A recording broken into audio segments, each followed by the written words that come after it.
मेरा पसंदीदा खेल।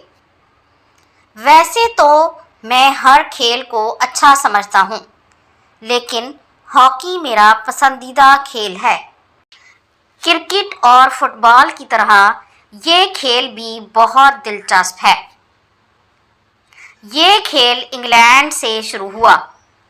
आहिस्ता आहिस्ता ये खेल सारी दुनिया में मकबूल होता चला गया। पाकिस्तान में भी ये खेल बहुत मकबूल है।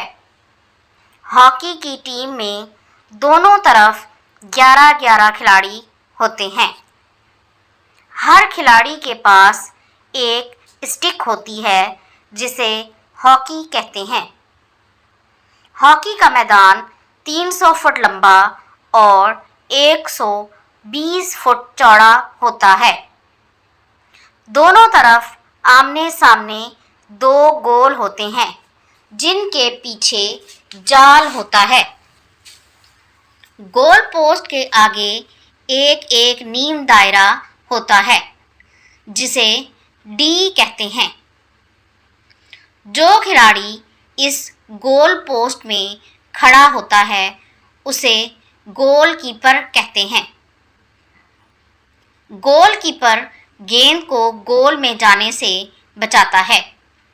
उसे इजाज़त होती है कि गेंद को रोकने के लिए अपने हाथ पांव भी इस्तेमाल करे। टीम के 2 खिलाड़ी डी के बाहर गोलकीपर को सपोर्ट करते हैं। उन्हें फुल बैक कहा जाता है। फुल बैक खिलाड़ियों से आगे 3 खिलाड़ी और होते हैं जिन्हें हाफ बैक का नाम दिया जाता है। इसके बाद सेंटर फॉरवर्ड होते हैं जो गेंद को आगे पहुंचाते हैं। वैसे तो सब खिलाड़ी अपनी जगह अहम किरदार अदा करते हैं, लेकिन सेंटर लाइन वाले खिलाड़ी गेंद को आगे ले जाते हैं और गोल करने में अहम किरदार अदा करते हैं। मैच के दौरान एक जज मुकर्रर होता है, उसे रेफरी कहते हैं। रेफरी को खेल शुरू करवाने और बंद करवाने के इख्तियारात हासिल होते हैं। खेल की हार जीत का फैसला भी रेफरी ही देता है, जो आखिरी और कतई होता है।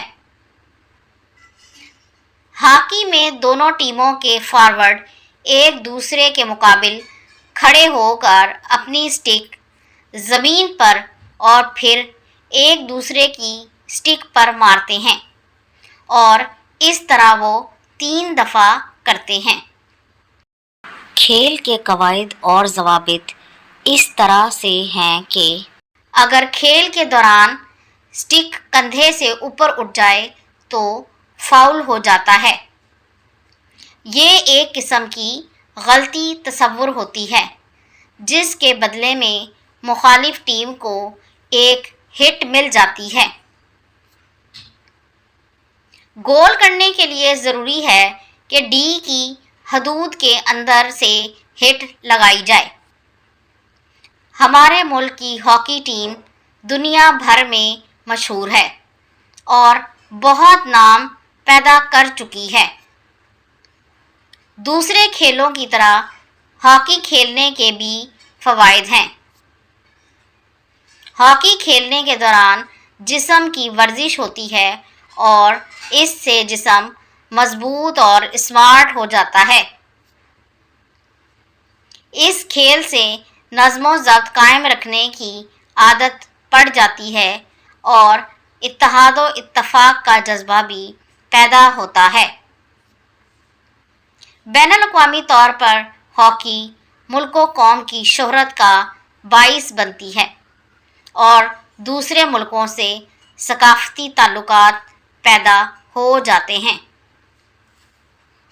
तो ये थी आज की वीडियो। अगर आपको पसंद आई है तो इसे लाइक और शेयर ज़रूर कर दें और इस तरह की मज़ीद वीडियोज़ को देखने के लिए मेरे चैनल को सब्सक्राइब ज़रूर कर लें। अगली वीडियो तक के लिए अल्लाह हाफ़िज़।